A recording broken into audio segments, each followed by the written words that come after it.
Determinant of A calculate करेंगे, तो determinant of A calculate करते हैं 2 1 1 1 -2 -1 0 3 -5। तो ठीक है डियर स्टूडेंट्स, तो फिर इस तरह से अभी हमें फर्स्ट रो के अकॉर्डिंग मैं इसे ओपन कर रहा हूँ, इस डिटर्मिनेंट की वैल्यू फाइंड आउट करता हूँ। 5 2 10 आ जाएगा और +3 आ जाएगा, -1 तो फिर -5 आ जाएगा और 0 आ जाएगा। नेक्स्ट हमारे पास में है +1, तो 3 आ जाएगा और -0 आ जाएगा। यहाँ से अभी हम इसे सॉल्व कर देते हैं। 10 + 3 13 2 26 आ जाएगा, माइनस माइनस +5 आ जाएगा और +3 आ जाएगा। यहाँ से जो वैल्यू आ जाएगी 26 + 5 31 और 3 34 आ जाएगा। इस वैल्यू है थी बी मैट्रिक्स गिवन है 1 3/2 और 9 1 मिनट की जो वैल्यू आ गई है वो 34 है, which is does not equal to 0। So A inverse will exist, क्योंकि जब डिटर्मिनेंट की वैल्यू अगर 0 अगर नहीं आ रही है तो फिर ए इनवर्स हमारा एग्जिस्ट करेगा। अभी हमें ए इनवर्स फाइंड आउट करना है, वो होता है 1 डिटर्मिनेंट ऑफ ए और एडजॉइंट ऑफ ए। तो अभी हमें क्या करना है कि क्योंकि एडजॉइंट फाइंड आउट करना है यहाँ से, तो एडजॉइंट ए फाइंड आउट करने के लिए हमें कोफैक्टर्स चाहिए। कोफैक्टर्स को कैलकुलेट करने के लिए मैंने मैट्रिक्स इसी पेज पर लिख लिया है ताकि हम इजीली फाइंड आउट कर सके। तो फिर अब A11 की वैल्यू कैलकुलेट करनी है, और तो मतलब -1 + 1 M11। तो कोफैक्टर्स निकालने आपको आते हैं, अगर नहीं आते हैं तो आप प्रीवियसली वीडियो अपलोडेड है, आप वहाँ से सीख सकते हैं उसे। मैं डायरेक्टली फाइंड आउट करता हूँ यहाँ पर, तो ये 1 आ जाएगा और माइनर M11 निकालना है। 5 2 10 + 3 और ये आ जाएगा 13। और A12 कैलकुलेट करते हैं। A12 कैलकुलेट करेंगे तो -1 और ये 1 + 2 M12, यहाँ से -1 आएगा और सेकेंड रो और फर्स्ट रो और सेकेंड कॉलम डिलीट कर देंगे, -5 और यहाँ से -5 आ जाएगा, तो ये +5 आ जाएगा। A13 की वैल्यू कैलकुलेट करते हैं, -1 और 1 + 2 आ जाएगा, 1 + 3 आ जाएगा, M13 आ जाएगा, यहाँ से 1 आ जाएगा। M13 की वैल्यू कैलकुलेट करते हैं, 3 आ जाएगी, यहाँ से वैल्यू 3 आ गई। अभी A21 कैलकुलेट करते हैं तो -1 आ जाएगा और 2 + 1 आ जाएगा, M21 आ जाएगा और यहाँ से -1 × M21 कैलकुलेट करते हैं तो -5 -3 -8 आ जाएगा और ये 8 आ जाएगा। A22 कैलकुलेट करते हैं, -1 2 + 2 M22 और यहाँ से जो वैल्यू आएगी हमारी वो 1 आ जाएगा और M22 की वैल्यू निकालनी है तो -10 आ जाएगा, यहाँ से वैल्यू -10 आ जाएगी। A23 कैलकुलेट करते हैं, -1 2 + 3 M23 -1 और यहाँ से वैल्यू M23 की निकालेंगे, -23 निकालेंगे अगर तो 3 2 जा 6, यहाँ से वैल्यू -6 आ जाएगी। A31 कैलकुलेट करते हैं, -1 की पावर 3 + 1 आ जाएगा और M31 आ जाएगा और यहाँ से हमारे पास में जो वैल्यू आएगी, वैल्यू जो भी आएगा 1 आ जाएगा और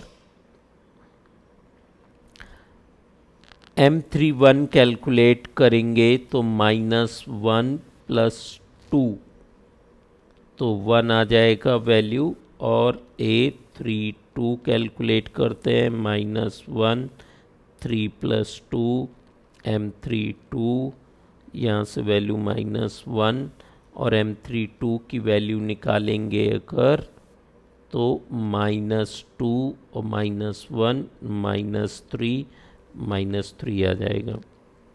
A33 की वैल्यू निकालेंगे, -1 3 + 3 M33, यहाँ से वैल्यू 1 आ जाएगी और M33 की वैल्यू निकालेंगे, -4 -1 -5 आ जाएगा और यहाँ से -5 आ जाएगा। इस तरीके से हमने सभी कोफैक्टर्स कैलकुलेट कर लिए हैं। ठीक है, ये माइनस का 1 है, -3 है, तो यहाँ पे हमारा प्लस का 3 आएगा। अभी हमने सभी कोफैक्टर्स को कैलकुलेट कर लिया है, तो अभी हम नेक्स्ट देते हैं। पहले आया था 13, 5 और 3। नेक्स्ट आया था 8 -10 नेक्स्ट हमारा 1 3 माइनस क्वेश्चंस में 34 हमारी क्या 3/2। ए इनवर्स फाइंड आउट करते हैं, उससे पहले एडजॉइंट ऑफ ए कैलकुलेट करते हैं। हमें पता है एडजॉइंट ऑफ ए क्या होता है, कोफैक्टर्स के मैट्रिक्स जिसको हम ट्रांसपोज कर देते हैं। ट्रांसपोज करने पे मैट्रिक्स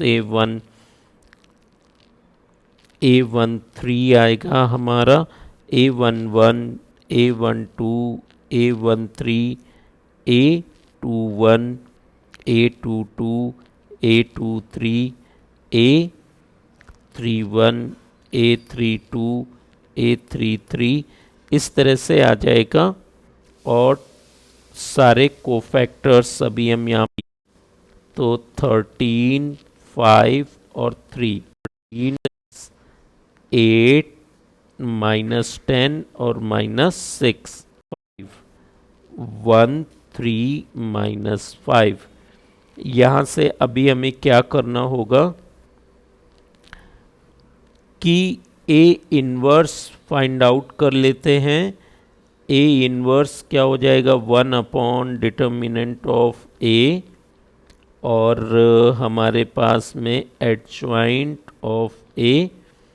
तो यहाँ से 1/डिटर्मिनेंट की जो वैल्यू आई थी 34 लिख देते हैं और adjoint of A, adjoint of A कितना है, 13 है, 5 है, 3 है, 8 है, -10 है, -6 है, 1 है, 3 है, -5 है। अभी हम गिवन सिस्टम ऑफ इक्वेशंस का सॉल्यूशन फाइंड आउट करने के लिए ए इनवर्स बी को कैलकुलेट करेंगे। यहाँ से जो भी हमारा x y और z आ जाएगा, x y और z आ जाएगा हमारा, तो x y z x matrix हो गया। ए इनवर्स हमने ऑलरेडी कैलकुलेट कर लिया है, 1/34। ये क्या हो जाएगा, 13 है, 8 है, 1 है, ये 5 है, -10 है, ये 3 है, ये 3 है, -6 है, -5 है और यहाँ से अभी हमें बी में और 9 1 3/2 और 9। अभी हमें इस मैट्रिक्स का प्रोडक्ट फाइंड आउट करना है। मैं डायरेक्टली मल्टीप्लाई करके अब इनकी वैल्यूज़ लिख देता हूँ, उससे टाइम सेव होगा। मैंने इन दोनों मैट्रिक्स को मल्टीप्लाई किया है। मल्टीप्लाई रो बाय कॉलम करेंगे तो ये वैल्यूज़ आ जाएंगी, इनको सॉल्व करेंगे तो ये वैल्यूज़ आ जाएंगी। अभी हम फर्दर इसको सॉल्व कर देते हैं। हमारे पास में है x, y और z और इक्वल टू में 34 को, ये जो मैट्रिक्स है उस सभी को हमें डिवाइड कर देना है, सभी एलिमेंट्स को 34 से। तो जो हमारे पास में आंसर आ जाएगा 1 आ जाएगा, 1/2 आ जाएगा और -3/2 आ जाएगा। 34 से सभी एलिमेंट्स को डिवाइड कर देना है। तो 34/34 करोगे तो 1, 17/34 करोगे तो 1/2, -51/34 करोगे तो -3/2 आ जाएगा। इस तरह से x की जो वैल्यू आई है 1, y की वैल्यू आई है 1/2 और z की जो वैल्यू आई है वो -3/2 और यही हमारा आंसर हो जाएगा।